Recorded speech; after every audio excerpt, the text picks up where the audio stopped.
big changes ahead in Provo because Jake Retzlaff will not be the quarterback for the BYU Cougars. Jake Hatch of Locked On BYU Cougars is here to discuss. We are not lawyers, Jake, so we're not going to get into the legalese and the drama that exists here, and it's BYU, so it feels, looks, and sounds different than it might at another school and whatnot. We're going to push all that to the side because we're here to talk about football. We're here to talk about the football. So no Jake Retzlaff for BYU, and that means what in your view? Well, it means a quarterback battle at minimum in training camp, because with Retzlaff leaving the program, that leaves a three-guy race essentially to be who's going to be replacing him at quarterback. Those would be McKay Hillstead, Trayson Bourget, and Bear Bachmeier, who just recently transferred in from Stanford. And I think all three of them have a shout as to why they should be the guy to succeed Jake Retzlaff. Which guy do you think at the outset of this course, we're, a month and a half away or so from getting all of this started in earnest, but right now, if you have to pick one guy to be the BYU starting quarterback, who do you think is the most likely person to do that? We're suiting up and playing a game tomorrow. I would put my money on McKay Hillstead. I think he had the best spring ball of all the quarterbacks. Now, granted, Bear Bachmeier wasn't in Provo. He was actually out in Palo Alto with Stanford. But I think McKay Hillstead, his dual threat ability, while he is not the biggest quarterback, listed at 5'10", $190 in terms of his overall stats, I think he's got the best blend of arm and ability to be a dual threat with his speed off the edge that I think Aaron Roderick, if he were forced to make a decision today, that would be the guy.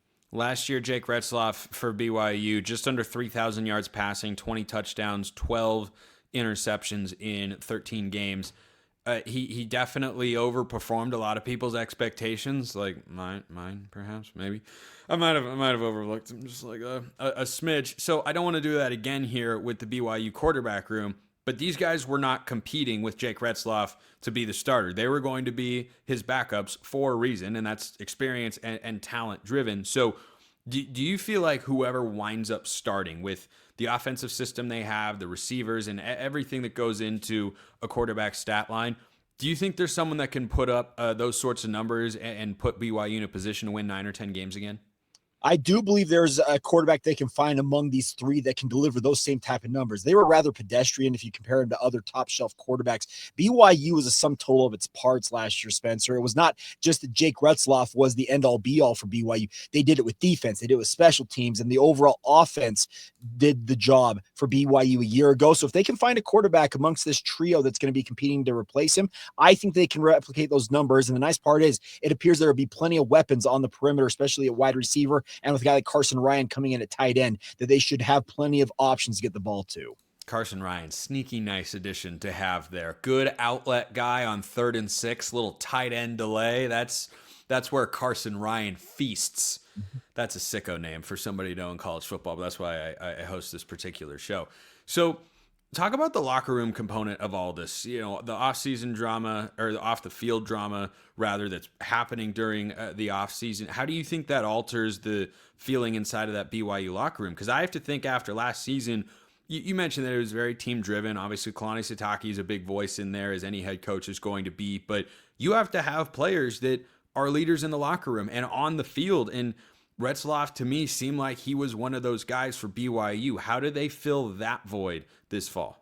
You just have to move forward. I think the leadership that's remaining with this program has to kind of gather the team together and say, yes, Jake is gone. We have to coalesce around each other. And in some ways, Spencer, remember last year, this was a team, speaking of BYU, that really was able to kind of internalize the disrespect card. Now I think a lot of people are going to overlook the Cougars once again. So it may have given them that extra little bit of motivation, knowing that other teams and other programs out there are going to overlook them simply due to the fact they lost their quarterback. They have the opportunity now to step forward and say, hey, you know what? Our quarterback's gone, but we still have every other piece that we feel like we need to succeed at this level. Let's gather around each other, coalesce around whoever is the quarterback, and let's go do our thing.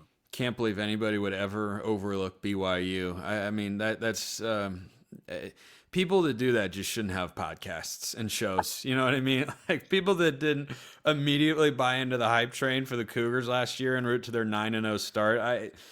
What fools those people are. I can't believe they're still employed, quite frankly. So This is, of course, a very sudden change to the landscape of the Big 12.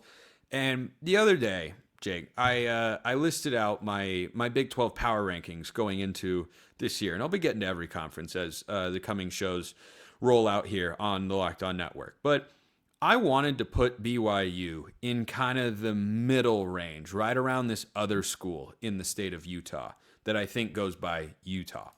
And I wouldn't have had him in the top tier. I really wouldn't have, even when Retzlaff was there. My top four, and I think there's a line between these teams, not a huge one, but a distinct one. Texas Tech, Arizona State, Kansas State, Iowa State are my top four in that order.